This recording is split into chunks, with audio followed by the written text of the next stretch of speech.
My conversation today on Behind the Act is with Jason Broyles. He's a singer, songwriter, and entrepreneur. And today we're talking about self-championship after burnout and the balance between perfectionism and being kind to ourselves and others, as well as wins we both had going through our different experiences in therapy. I'm Seth Schaeffer. This is Behind the Act with Jason Broyles.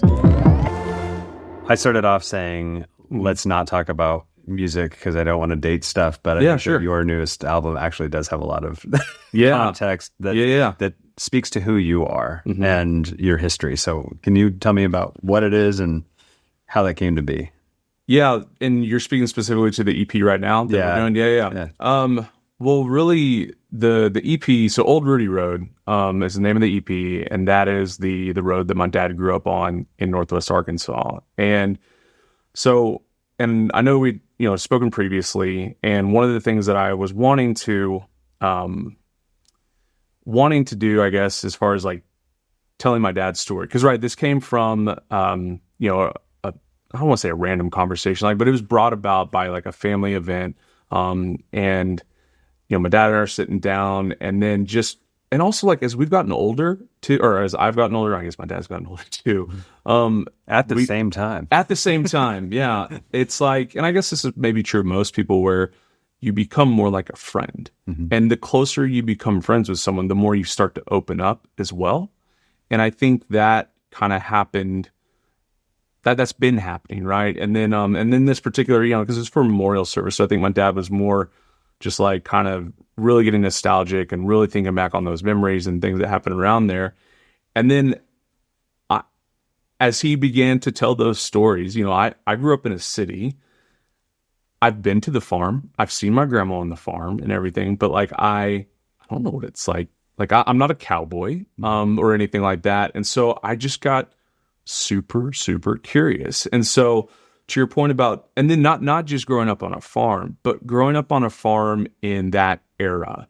And then for my dad growing up, and then even going back further than that, like growing up on a farm, living through the Dust Bowl, the Great Depression, world wars, and that perspective. And so I guess I needed to go back to those times as well to describe what that looked like. And then also just some of the phrases and like terms that my dad would use, especially. So we have a song on the EP called Saturday Night Special, and everyone hears it like Leonard Skinner. And I'm like, well, yeah, I'm sure that's where my dad got the term from and everything. But my dad used the phrase. It's like, yeah, this family down the road, like they're just crazy. Like, Jason, I didn't need to go see movies or anything like that. I had my own TV on the front porch. It was my own Saturday Night Special. I was like, okay, so not only is that like a frame of reference to a point in time, like that's actually how my dad would like conceptualize things. Like that needs to work itself into the music, because that is like authentically the story, and it paints such a picture. So there's going to be, took me a while to get to that point, but there's a lots of things like that sort of sprinkled throughout to date things as well. Yeah. Are you open to sharing the Bonnie and Clyde stuff, or is that? Yeah. We don't have to. I just think that's an interesting, like, wait a minute, what?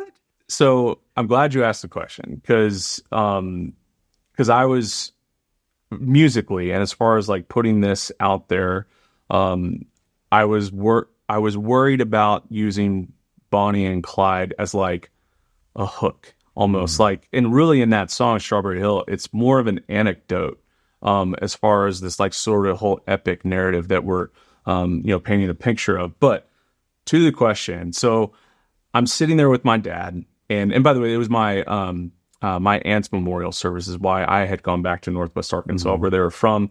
So my dad and I are sitting there, and I guess because of that, so many like friends and relatives from the area had come to like speak to him and, catch up a little bit. And they just started trading stories. And then I guess, I can't remember which relative it was. I think it was like Uncle Johnny or something like that. And my dad was like, yeah, so he brought up, he goes, did your dad ever tell you about the time that he heard Bonnie and Clyde kill the local sheriff's deputy? And my dad was like, no. And, like, tell me more about this or whatever. And so then my dad says that to me. He's like, Jason, did I ever tell you this? I was like, no, you didn't tell me this. Like, what in the world? Like, when did you get this information? So, so then I went online and did, research. I Googled things, and sure enough, it was actually, I think it was actually two members from the Barrow Gang. But as far as writing a song, if I had mentioned Barrow Gang, like no one's going to know who or what that was. So I was like, I have to say Bonnie and Clyde because that's the iconic thing that everyone can like catch and kind of hold on to. But yeah, basically my dad and his brother, or sorry, my grandfather and his brother-in-law were, I guess I'm going to say the wrong term because I don't know anything about farming, but I guess they were hoeing weeds. They were preparing the ground for strawberry season and everything like that on Strawberry Hill. And they were, Bonnie and Clyde, or the two gang members had recently, robbed a store, and they had been like cornered up on Old Rudy Road. At the time, I don't think it was called Rudy Road, but anyway, and yeah, they heard the gunshots like go off and everything. They're like, what is going on and everything. And so they hopped in my grandfather's pickup, drove back down the hill to the homestead at the time, and like turned on the radio to figure out what the hell was happening. And then finally got picked up on the radio and said like Bonnie and Clyde just shot and killed Marshall Humphrey. Yeah, Marshall Humphrey. And yeah, and incredible. Then that was it, and it was just like, so yeah, so they didn't like, it wasn't an eyewitness, but it was that earshot, Yeah. and like, what is happening? And they knew that it wasn't hunting because shots were like, exchanged and everything like that. So, but I guess about it too is like, I've told this, a few times to people and everything, but I was curious, like why, even for my dad, like he didn't get that information from his father. And, it had to come from another relative. And what I found, again, kind of exploring and asking my dad more questions is like, really, I think that's because my grandfather, I think he was a very good man as far as what I know. I never met him. But I think he in some ways wanted to protect my dad and like almost like kind of like hide certain things from him because he's like, I don't know, I just wanted to protect him and wanted him to be exposed to good things, didn't want to be scared, wanted him to like, and so, which is also interesting because then it's like, Dad, it wasn't until like my mid to late 30s when you started like opening up and telling me more stories and everything. So it's just funny to even some of those little like character nuances and personhood that have also been passed down from generation. So that's awesome. A long story to your Bonnie and Clyde question, but I'm not concise. No, that's fine. That's okay. All right. So you came out of corporate America. Yeah. And have obviously been a musician for a very long time. Yeah. But can you tell me what motivates you now, and what is your, I guess, your drive to be releasing stuff? Why? Yeah. Oh man, that's a really good question. So I'll say this: I was going to leave this situation in corporate America regardless. And I was a digital product manager, and in fact, I was thinking about going into even other music companies in a very similar role. And my wife Emily had said to me, she's like, if that's what you want to do, great, but just kind of like you're going to be doing more of the same thing, just in a different industry. It's like, yeah, that's true, but maybe I just need to be on the right team or something like that. But at the same time, I had been doing music all along, and then we recorded Old Rudy Road. I think it's last June, so we've been like sitting on this for a while, and I really love it, and I really wanted to, and I feel like there's something special here. I'm just really proud of it, and I wanted to lean into it and really kind of take that leap of faith for a little bit. And so that to say is like, it was a good timing for me and for my family to do that. But what motivated me first is like, to be honest, like I kind of got to get out of this. And because I felt like I had been losing parts of myself, or parts of myself that I had a better balance of nourishing for a very long period of time, weren't being nourished or exercised in the way that they needed to be, to where I wasn't happy. And so now, what motivates me is like, I am motivated by the challenge to figure out how to make this work over the long term. And which is hard for me because I want to release a song and then all of a sudden say go viral or something like that. I mean, we all think that'd be cool. Yeah. But I'm not chasing that. And I'm learning to redefine success in different ways. And I'll give one example is I just remember coming from corporate America, quote unquote, one of the first meetings I had with my publicist, David Hawkins. And I was telling about the project but at the same time, he's asking me questions about myself, get to know me, like how we want to like share this art and me and the whole thing. And he was like really getting to know me and everything. And it was just this really good organic conversation and a connection to where I felt valued. And I felt valued just because of who I am. And that there was value in like sharing your passions. And whereas, and I remember at the end of that conversation, he goes, that was a really productive conversation. And I sat there and I paused for a second. I was like, well, we haven't even like recorded the meeting minutes yet. We haven't, we haven't met the deliverables that we just set for ourselves. Like I just went into all that and I was like, I don't actually think that was productive. But the more time that on that drive home back to my house and everything, I thought to myself, I was like, man, that was a really productive conversation because there was a connection made, right? And that's like what we all want. We all want to feel connected, and I want not just connected to me, but I want everyone to feel connected. Right. And that's why I also wanted to tell these stories that my dad was telling me, because otherwise I don't want them to be lost. So yeah. Being able to be in a position where you quit your job and chase music is, it sounds brave and exciting or crazy. But, obviously that comes from a place of incredible fatigue and burnout or whatever, and I guess with that in mind, what are you afraid of? I did hear you ask this question on a previous podcast, and so I was afraid of this question. But I knew you were going to ask me. It's a really good question. I think the thing that I'm afraid of is not executing in the ways that I need to execute. Like and then to continue to execute and to have sustainable execution.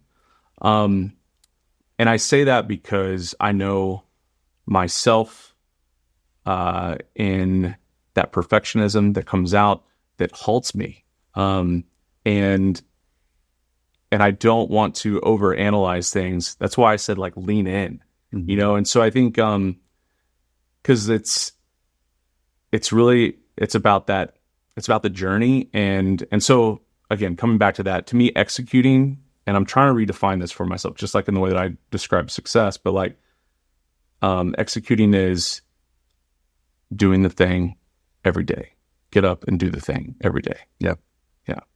Yep. One of the past episodes as well, we talked about the idea of, the goal or the destination being a definition of actually being part of just that journey. So defining what it is that you get to do every day forever, is the destination you should be targeting, not, I mean, of course you can hit metrics and ideas, but then then what, right? Like it doesn't matter if it's money or plays or whatever. So what is an idea, I guess I should say, of what your perfect reality looks like? Oh man, I guess I want to answer this like on so many levels. Like I want to answer it like a spiritual level, a global level, a local community level. But no, I think perfect reality would just be like finding balance and also gravitating towards the things that are going to move me forward, but also move forward like those around me too. And so, because I think that was one of the things that I was kind of experiencing with like previous work was it was sort of just like always just chasing and just doing more and more and more. And as I did more and more and more to move up and doing the business stuff, like I was losing these different elements in my life that had brought so much meaning and joy and also connection to others. So I think the perfect thing is, I mean, go into the spiritual and go into the other stuff. Like, what is a global or yeah. I mean, okay. I mean, whatever thoughts you have around it, I think it's interesting to know what your goal is, at least from your current perspective. Okay. What your perfect weeks would look like, or days, or like. Yeah. Okay. So, I think very recently, Emily and I went to Gloria Johnson, a campaign fundraiser for Gloria Johnson at City Winery, and there are multiple artists that played, and they were like dedicating their art, they're dedicating their time, from Brittany Howard, Brittany Spencer, Amanda Shires, Molly Tuttle, and others. And apologies for the other artists that I don't remember off the top of my head, but they're like, but they were also selecting songs that were very on, I guess, message or on purpose and the room was there for this, like, there's just like this unity in the room and everything. And I remember multiple times throughout when the artists were playing, and I would feel something that would honestly kind of move me to like getting a little watery eyed and stuff like that. And thank goodness like the lights were kind of low, so okay, see or whatever. But it's like, I want to create that feeling in other people. I want to inspire other people so everyone can kind of lift each other up. I'll tell you two more quick stories. One of my favorite teachers ever was Mrs. Ayers. She was my English teacher in high school, and we had this assignment senior year, like, what do you want to be when you grow up? And everyone's, going into doctor and lawyer and all the things. And I wrote, I want to be a superhero. And of course everyone like laughs and everything. Like I go through and, I have my reasoning and stuff. And I guess really the thing is like, not only do like I have this job and this purpose or whatever, but there's just like rally, and there's just like kind of like inspirational thing. And I guess I was like, and I don't know what that's going to mean. Like, I know I can't fly or anything like that, but it's like, whatever I'm going to chase, like, I hope there's some inspiration there. And I'm going to uplift other people too. Amazing. Yeah. I don't even remember what the original question was, but that was, that's how my brain goes. No, that's great. I love it. Okay. So are you interested in being in a live performance role, like a lot, like you want to tour and run big shows, or? Yeah, that's a very good question. Yes, to an extent. I think it has to make sense. And Emily and I have actually talked about this. Like, yes, I want to play live. I'm also scared. Maybe it's not the thing that I'm scared of the most, but like I am scared to like, I got to knock the rust off, right? Like I actually recorded my first full-length album right before COVID, and like was starting to book things and like get going and everything. And then COVID happened when we went into quarantine. And I just like, I lost that momentum. But the point being is like, now fast forward, it's like, I want to get out there and I want to play that, but it also has to make sense, like for our family as well. Cause like we want to have kids and things like that. So, and again, that goes back to balance, because even if this is like something that I love doing, that I'm passionate about, and I want to like, all right, I'm all in, like, even with that, I don't want to lose those things that are still nourishing and that nourish the art and the path, even if I'm not like recognizing it all the time. Yeah. Before it's too late and I'm already starting to feel that burnout again. So right. I definitely want to play live. I think, solo and then, like around this area and stuff too. That's to come. I think that's kind of the next step. We released this first single. I got another one coming up. And then we actually do have the EP release show booked already here locally at the Analog. So that's exciting. But, and then there's all the other like music business things, as you know, that from the publicity and social media and marketing and all that stuff. It's like, all right, now I want to pivot and I do want to start playing live again. Yeah. How do you, as a well-rehearsed perfectionist, get over the stifling nature of perfectionism? Oh my goodness. Especially for having art output. And the reason I'm asking is, well, we've talked about it, but secondly, you're actually releasing stuff and you're getting through it. Mm-hmm. Yeah. So this is, and we talked about this a little bit before we started recording, but this is one of the good things I think that I did pick up from being in product is that, and really shifting from a project, mindset is that in product, it's like you put stuff out there so you can get feedback from people. And by the way, I am, like anytime someone, has a compliment or something like that, like it's awesome, means the world, but like, that's not the kind of feedback I'm looking for. Right. It's like, is this really resonating with people? And are these stories and the way that these stories are being delivered, are they like hanging on to people? Like, are they like sticking with them, in such a ways that, you're starting to see this, feel this lift and everything like that. So I think I know if I stick with a perfectionist, like I will never put that out the door and I will never know, and am I onto something here? Right. So I think because of that, like kind of like, I guess, training that I've had even from corporate life, that is something that I'm trying to bring here, is to just keep putting stuff out into the world. Keep putting stuff out into the world. I see you from the outside as also leaning into letting other people be there, that point where you don't have to obsess about it as much. Yeah. I mean, delegating to people that are literally better than you are at it, right? Yes. But which is also smart. No, that's a great point. We have a mutual friend, right? And Matt co-wrote on this with me. And Matt has performed live a ton, like I've played 1,000 shows.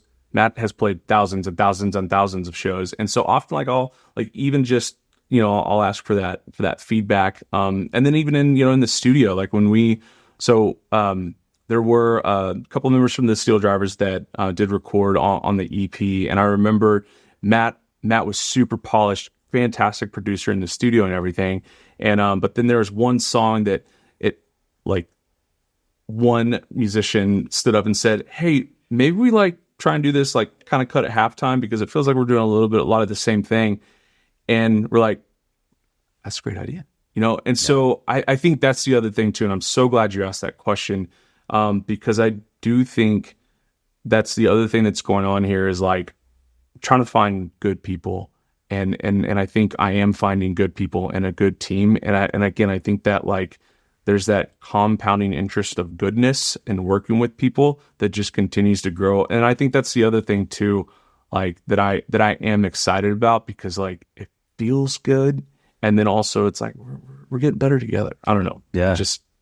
So thank you for asking that. Yeah. Yeah, no, I think it's good. The move from corporate life to, let's say, relatively free or available life, manage your own schedule life, can be, at least from my experience, I went too far one direction. It's like when like everything is organized every 5 minutes or 10 minutes of really a day. You went that far? Well, I had it at one point. Okay. Like, I mean, needed help like all over everything. Like I just had, a team that was helping try to keep me wrangled at all. And like, that's hard anyway for me and for anybody else. But my point of that is that coming out of that type of structure, it's easy to become like just completely free and loose and not have your like I had a really dialed task management system for a long time. And I'm still struggling to fully re-engage back with it, even though it's the best way for me to have peace of mind around all my tasks.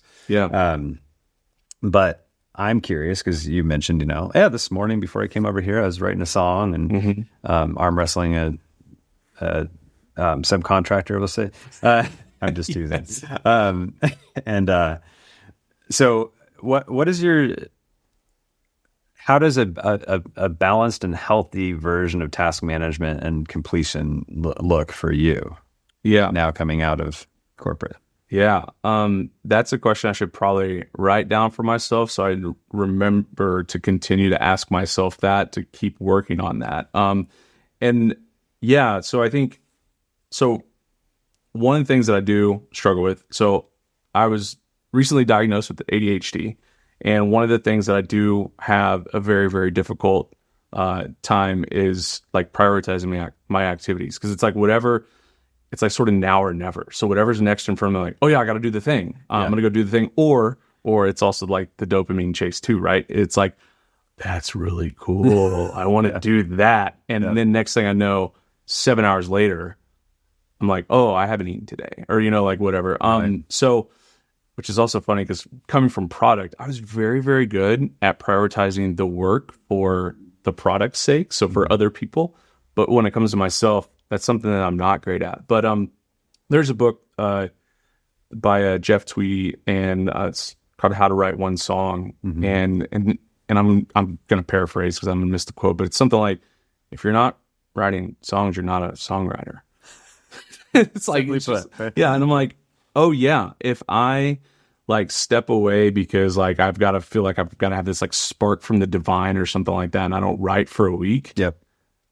I don't know if I'm really like doing that as a vocation, right? Yep.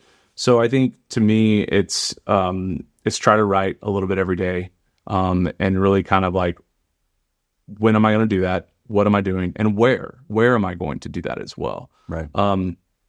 And so, and even if that's just like 10 to 15 minutes, it's something. And then there will be those moments where, I will be flooded with an opportunity of inspiration. And it's like, all right, I'm going to take that and run with it for a while. So I think that is an ongoing thing that I need to figure out. But I know it starts with like, all right, what are the core things? And then kind of build around that, and not to be, too rigid either. Right. Yeah. I think that flexibility is really important for me, but also if I become too flexible with it, it's easy for me to not do the things that I set my goals out to. I generally have had a hard time, like, for example, something as silly as like, make sure you take your vitamins and your protein every day. It's like, oh yeah, that's right, I forgot yesterday. And having checklists are great if I see them, but if I don't, I don't know.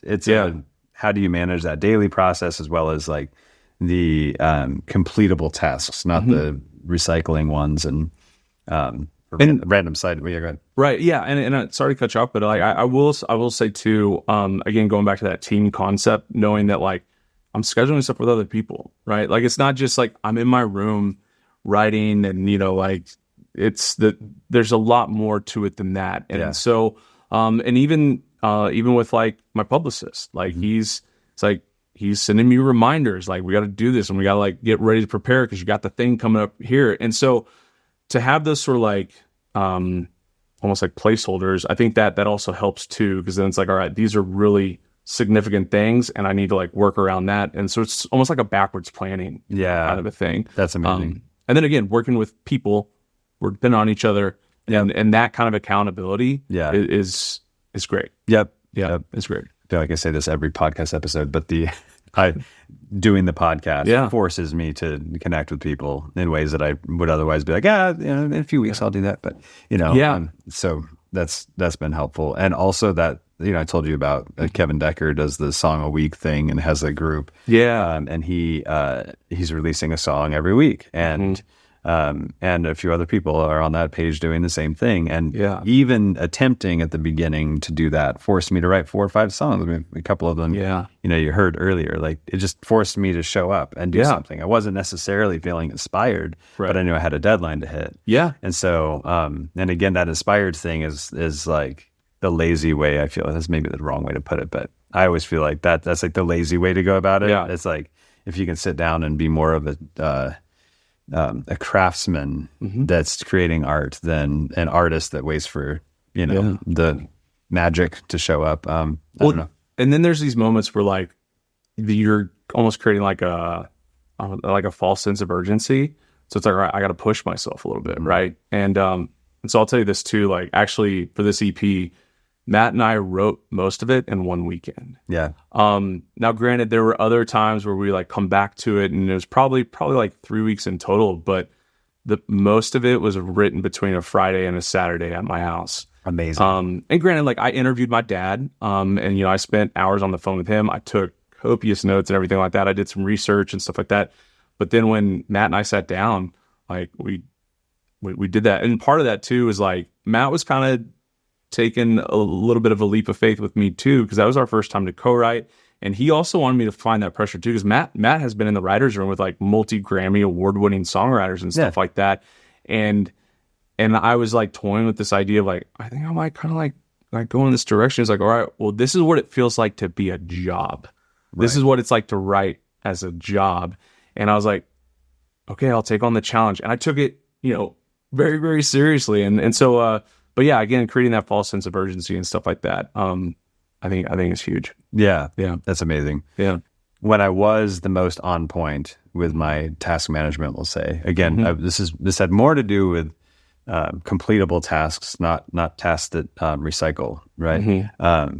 But I used David Allen's Getting Things Done method. Okay. And it just absolutely, I just need to get back into it. Yeah. But what I realized is once I didn't have, multiple people working in an office with deadlines and multiple things that we were having to, go do all the time. Mm-hmm. I think I gave less credence to every task that needed to get done. So it was like, well, it doesn't have to get done. Like I'm fine, and I'm not advocating for that. I also was dealing with mental health stuff and depression that crept in once I had that. Once I didn't have the pressures of survival, like crazy, it pushed me into a whole other spot that I needed to work through, and it was great. But but anyway, I was just thinking about that, like when you have accountability meeting with other people, or you've got a show, you got a publicist, you got co-writers, you've got schedule, like it helps give credence to the tasks that need to get done, right? Even though, and I was thinking about that too, like again on my own like mental health journey, and I'm glad that you brought that up, and being open about that too. Mm-hmm. The like where I'm at right now, like I still are, by the way, I already feel so much better. In fact, I was on the phone with my mom, and she was like, we're seeing all the stuff that you're posting and stuff like that, and she was like, I can just see in your face that you're happier and like the stress is gone and stuff like that. And I was like, or I just have a really good photographer. But nice. But like for people to be recognizing that, and then the other thing too is like sometimes I'll see people say like, we're so proud of you. I'm like, you're proud? Like, and that just like feels good. But I'm also in this place of like, I think I'm still like kind of detoxing a bit. So even like yesterday, when I was talking with Emily, I was like, well, I did this today and this today and this today and this today, because I was listing out how productive I was as like a task list. Instead, I was like, of like how it made me feel and the experience that I had. Like I was out in the sun, like I redesigned and I worked in like our flower bed and all that stuff. And then like, it's going to look so good when you get to see it. And like, it's going to make you happy. We're going to be happy together. We're going to have all these like bonfires next to it and stuff like that. Like that, like what I've been missing that and those joys and stuff like that. And so it's like, again, it's redefining a lot of these things, that, maybe it's just as simple as like I've been taking the simple things for granted. I don't know. Right. Yeah.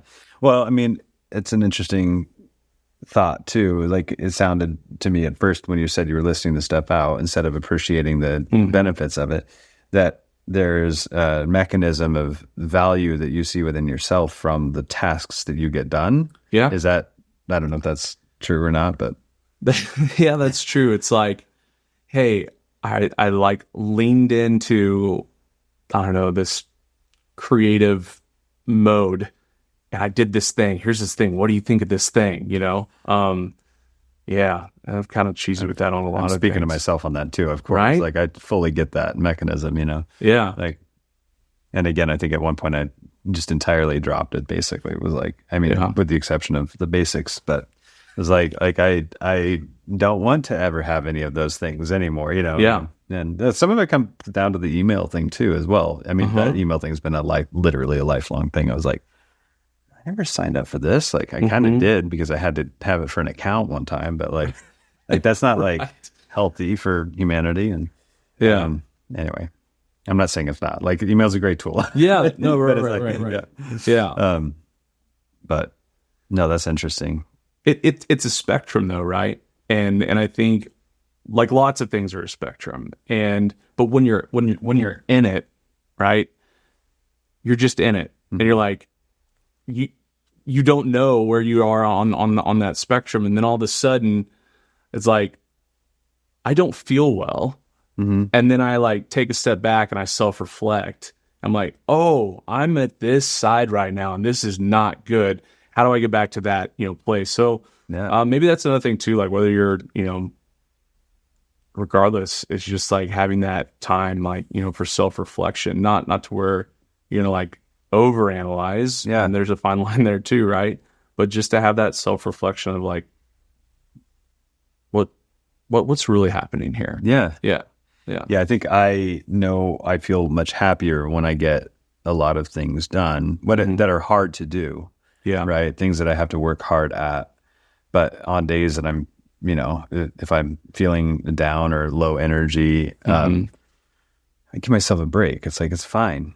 Yeah. Like you literally need the rest so that you're strong tomorrow so you can go crush it again. Yeah. Or you're recovering from yesterday or whatever, or last week or however those cycles work, How do you take breaks? I know I'm not the interviewer, but like it's a conversation. I mean, it's what do breaks mean to you? Like how do you take breaks? I have a few things that specifically help me. Okay.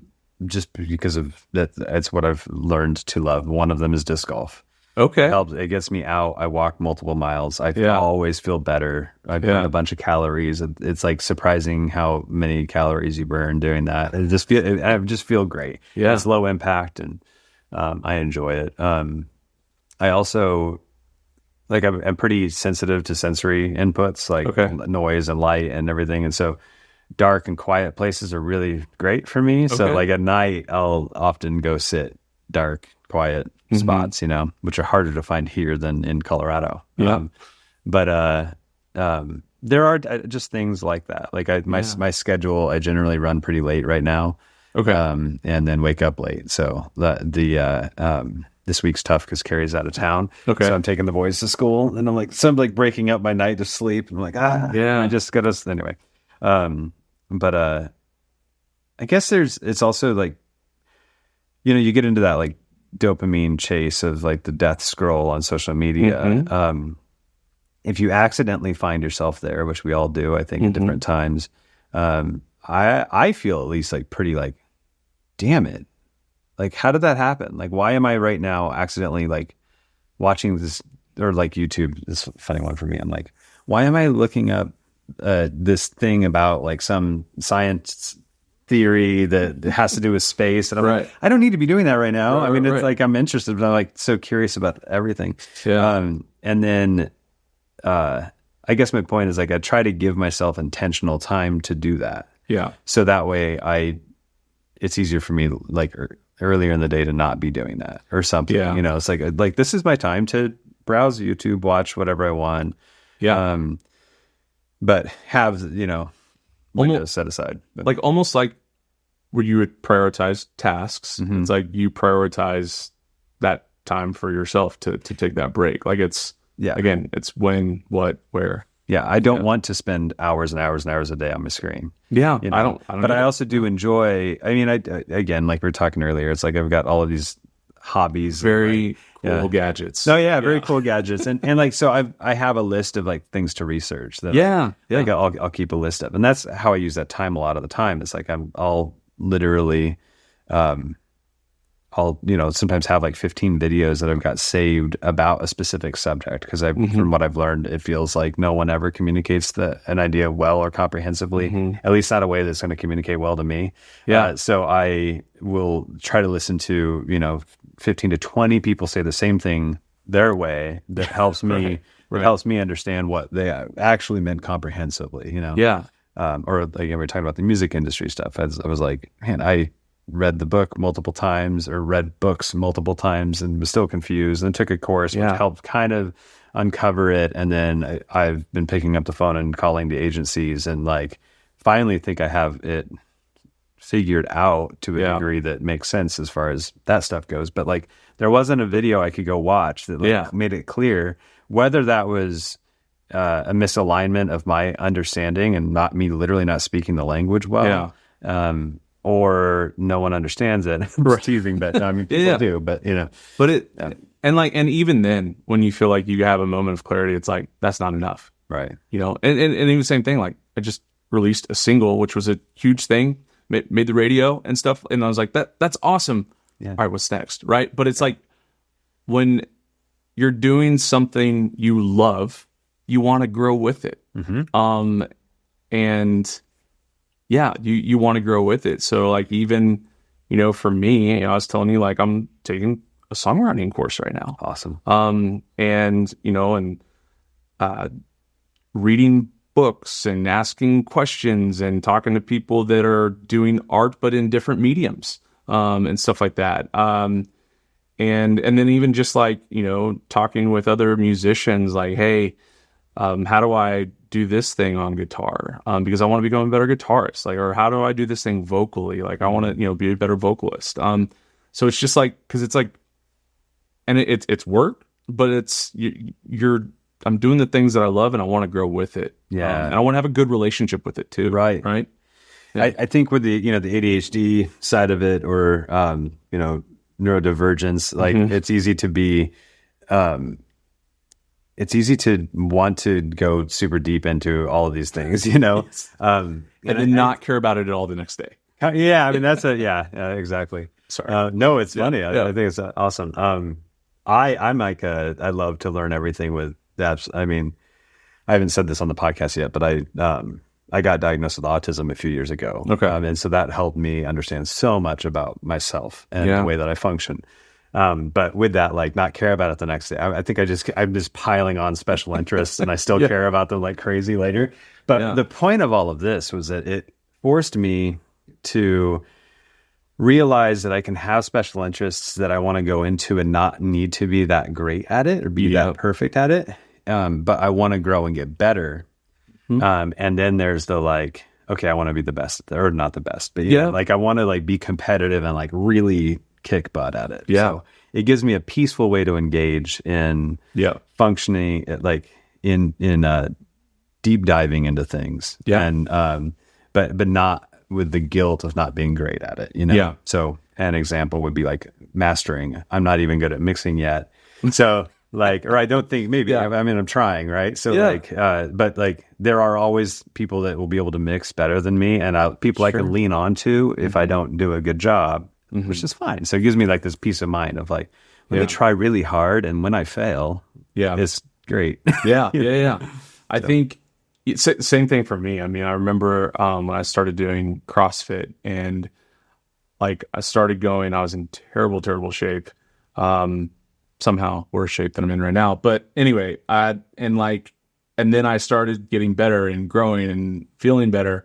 And I was like, I want to compete. Like I'm going to go all into it. And I was like all into it for a while. And then like I took up cycling for a while. I went my first gravel cycle race. I did a 60-mile race on a street bike. And everyone at the starting line was like, are you really going to do this race on that thing? I was like, yeah, or whatever. Like I didn't know. And by the way, it was a horrible experience. I came in dead last. It took me like 7.5 hours to finish. And on a gravel road, in Alabama.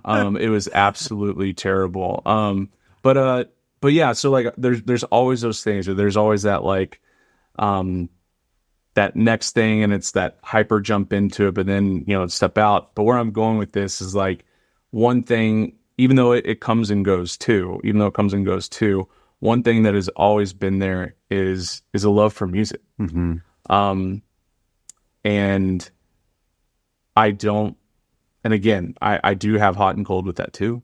But it's always been there, and it's always with me. And I think some of the more significant moments in my life, whether I was the one doing the music or making music or whatever, like I just remember so many moments where music was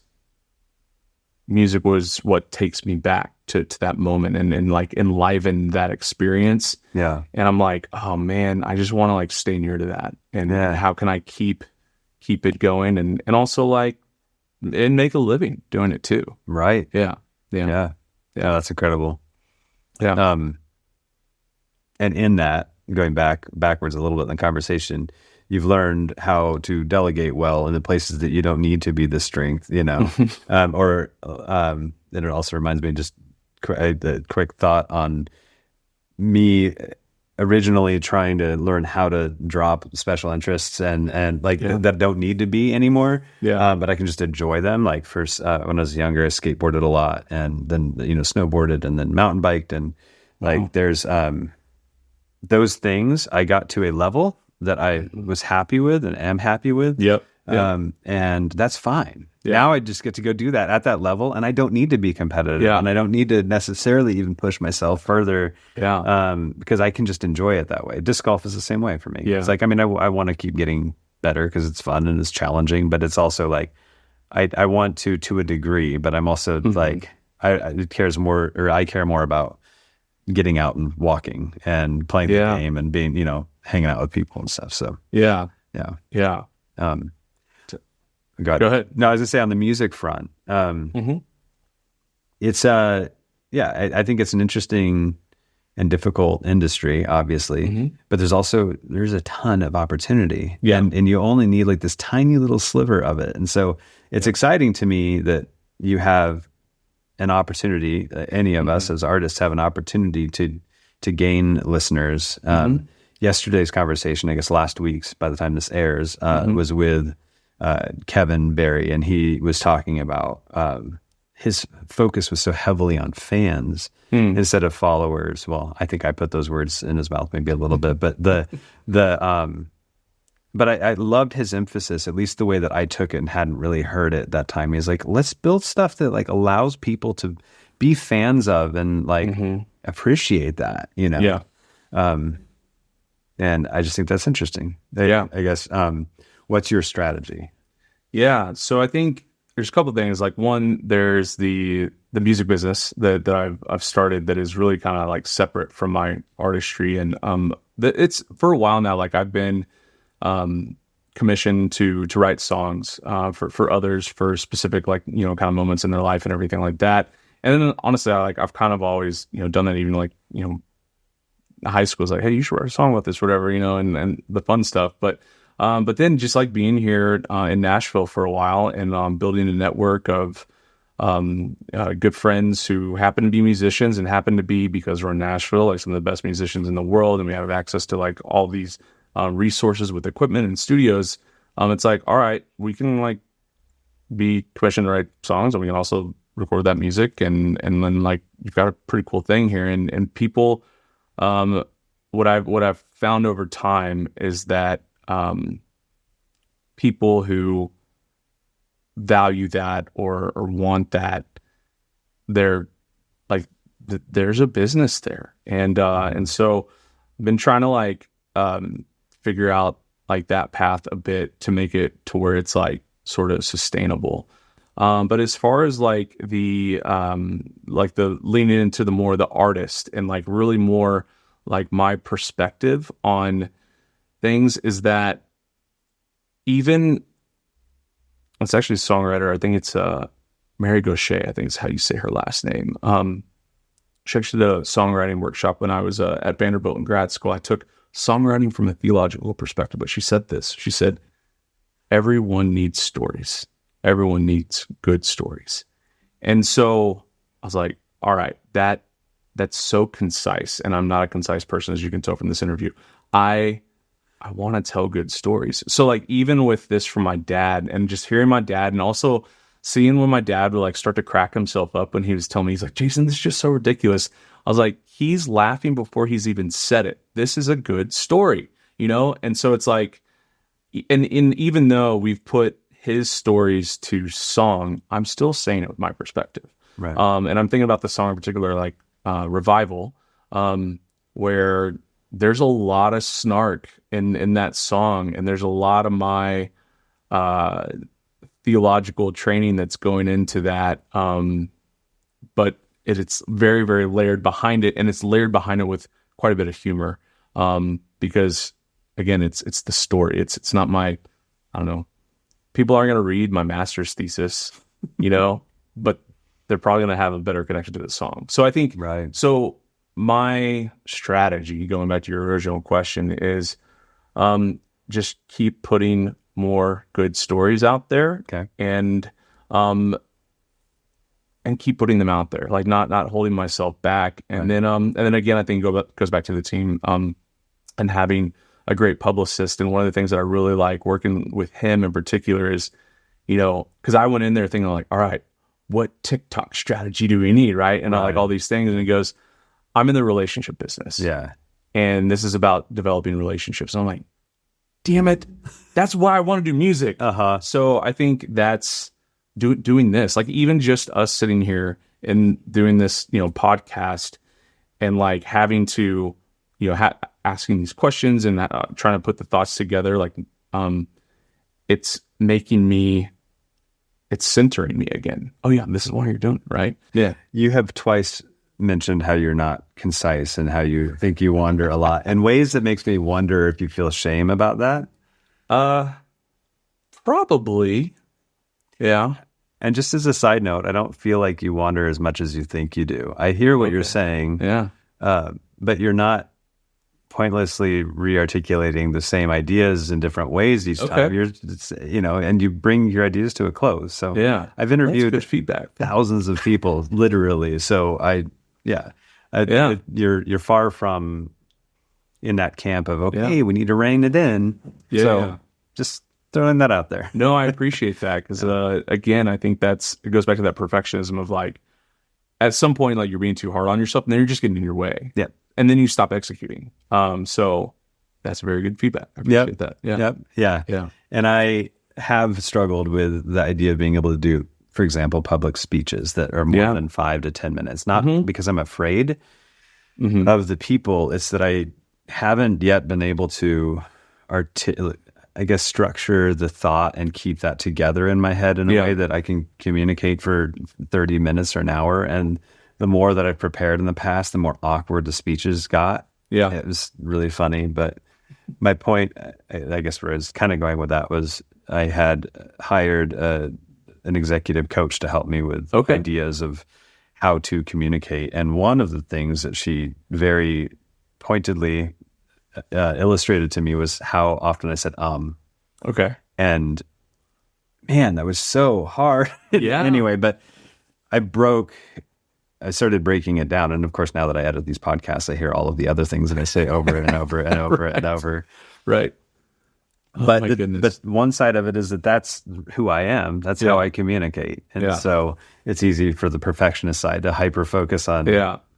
I have a question for you. Please, yeah. So when you mentioned that you're noticing these things from the podcast, and I know you were showing me stuff that you recorded earlier and everything with your vocals, when you go to mix your vocals and those are isolated and you're listening, how is that for you? Because when Matt goes to mix my stuff and it's just my isolated vocal, the headphones go off and I go out the door. Like, I don't want to be anywhere near it. That's so funny. I think I have had enough experience hearing myself. Yeah. I don't, like everyone else, when I hear the recording, like, that's not what my voice sounds like. But of course, it is actually how my voice sounds. It's just not how it sounds to me because it's not resonating through my ears or whatever. Yeah. So, yeah, it's funny, but I think I've had enough experience now where I'm like, I realize what I sound like and the mistakes that I make. Yeah. And I don't try to edit much out of these podcasts. Yeah. So it just exists in there. I do. I edit a few things here and there, but yeah, of course. But I think that's, again, we're coming back to, I know we've talked about like AI a little bit, but but what I was thinking is like, I think that's part of the what does make it special, right? Is like it's raw. Like that was that moment and that emotion that is coming out. Even though I just said it's like I'm pausing for a reason, right? Right. Because I'm like, I really want to give you a good answer, and I really want people to see this thing and see it with me. Yeah. And the thing, what she told me was, you're saying because you don't want the other person to interrupt you. So you're giving them a chance to realize that you're about to say something else, and don't do it. And she's like, you don't need to do that. Just take a second. Oh, that's good. Wow, it's interesting. Yeah, that's really good. I always thought it was just, I had no idea. Subconsciously, there's a level there. That's good. You have to be a coach. Yeah, no, she's amazing. And what's most important to you for people to know about you? And phrased in a different way, how do you want people to think about you or talk about you when you're not around? Oh man, how do I want people to talk about me when I'm not around? I guess I just want people to say like, he's a good dude, and like he's doing this for the right reasons. And I don't even maybe fully know what the right reasons are. I think I've developed this sense of what I feel or think is right. And, but I think that's, if people are talking about it when I'm not around, it's like, he left an impression on me that is good. It's almost like a brighter light. I don't think they're going to say brighter light necessarily, but it's just like that. Right. That kind of a thing. Having to do with the right, quote unquote, or the correct, doing the right thing or whatever. Mm-hmm. I have done the right thing in the past that was the wrong thing so many times because I believed something different than I do now. Yeah. And that doesn't necessarily mean that I'm objectively correct now. Maybe I was more correct before on certain things, but I think knowing that at the very least I'm doing my best to do what I believe to be the most correct or right now, with grace for myself later, that the mistakes that I will make, not might make, are at least well-intentioned. Yeah. Yeah, I think, if I were to, now that I've had a little bit of time to like think on that a bit more, it's a really good question, because I guess I try so hard to take myself out of it, because I actually don't want to be the focal point. And it's this weird space of like, you want to be seen, right? Like I want to feel seen, but I don't want to be in the spotlight. You have to be seen as an artist. Yeah. Right. Yeah. And so it's there's this weird tension there. But I would say, if I'm being completely honest and transparent, I would want people to say, man, Jason's like the comeback kid. Because the superhero. Hey, good job. Way to tie it back. That's really good. It's true. When I was in college, I was in a band called So Long Goodbyes. The lead singer of that was Spencer Green. And Spencer Green passed of cancer when I was 22 years old. And that ultimately, we had ended doing the band thing prior to that. And because he was going back for treatment and everything like that. But we had this year and a half where like, I remember like I emptied my bank account so we could have CDs made, so we could record an album, have CDs made, and then we made our own merch. And like we would go to the thrift store, we'd buy belts, and we'd cut them up, and we'd like sew SLG for So Long Goodbyes on there. We'd like there's like a leather burning kit, or anyway, it was just a lot. And but anyway, and then I was doing that, just felt so alive. But like when he passed, like I feel like I lost a bit of myself too, because I thought that we were just always going to be together, and we're going to go. And that actually was the first time that I had myself experience like deep depression, where I was in therapy frequently and taking medication and everything. And then I think there was so long where I was like, how do I recapture that? And then, or how do I sort of define myself again and like do this music thing? And I didn't know how to answer that question, right? I didn't know how to answer that question. So what did I do? I did a study abroad in Africa. Not because that's how I was going to answer the question.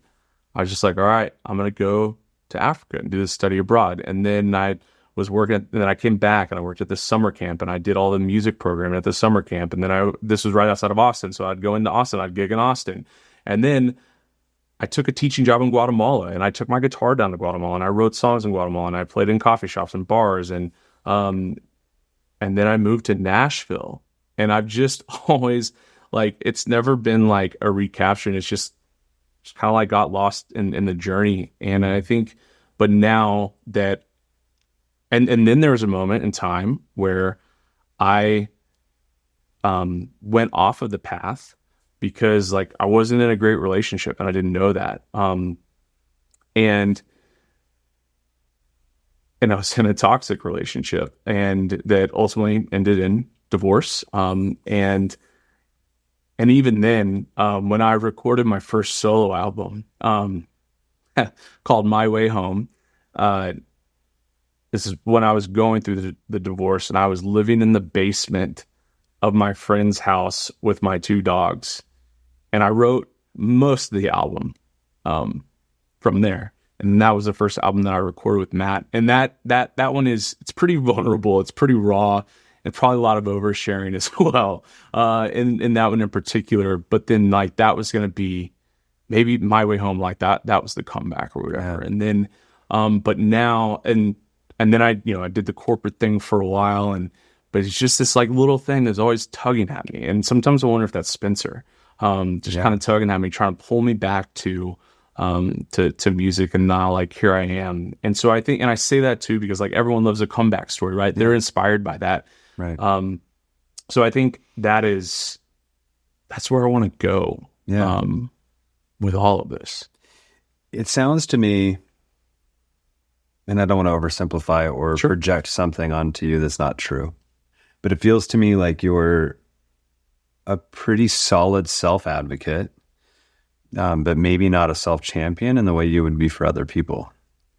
That's a great way to put it. Like, and so I'm speaking through my own lens on certain things too, but I wonder if, realizing that in ways that you would go advocate for someone else's success, you're just as allowed to do that for yourself, and it's not wrong.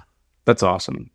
It's so funny that you say that. I mean, not funny like haha funny, but just like so on point, because I've even had moments where I've told Matt, I was like, we should just start a band officially, because I would do much better promoting the band than me, Jason Broyles. And even though I'm not a bluegrass player, I've never written a bluegrass song until this EP. Yeah. But I knew, thanks to a very long conversation in the car with Emily, like if I was going to tell these stories about my dad, it had to be to bluegrass music. That was the right way to appreciate the art. But so even though that was taking me to like this place that was way outside of my comfort zone, there's actually a very specific safe zone that I was still in, because they're not my stories. Yeah. They're my dad's stories. So, and which by the way, I love, because I love my dad. Right.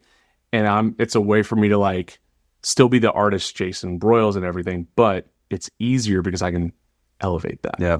I'm guilty of it too. Really? Oh, big time. I mean, it's the podcast is much easier for me because I get to have other people on, and then self-advocate, self-championship, I guess is a better way to put it. Yeah. Have you talked I'm also not bad. Oh, I'm sorry. No, it's okay. I'm also, I think, great at advocating for what I need and what I want, like the studio and the things, and like push forward to make Yeah. stuff happen. But singling out myself as something that's great and worth championing is something I am constantly thinking about, you know? Yeah. It's like, it's an interesting one. Yeah. I was curious if, like, for that self-championing thing, like, I guess a few things. One, if that was something that you ever covered with your coach, or...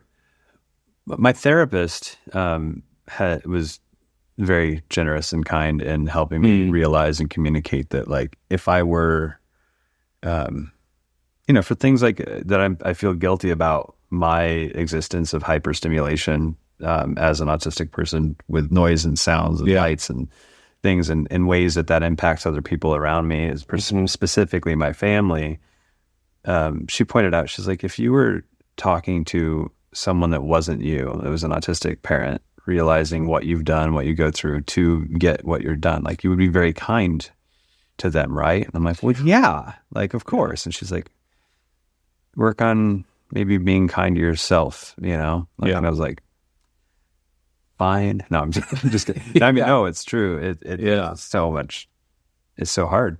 Yeah. And then it's like, and then it's okay. There's the commission to be kind to yourself. And it's like, how do I do that? Yeah. Because, like, that's also, like, you have to turn those into practices and habits and acts, you know, and yeah, I don't know, like, maybe that's the next book that I should do, other than just all the creative, very fun stuff that I'm reading right now. But yeah. No, it's true. I mean, let's keep in touch and how we figure that out. And one of these episodes when we do. Yeah, absolutely. Yeah, no, I'm glad you touched on that, though, because I think that's really important. Yeah. Well, I champion you.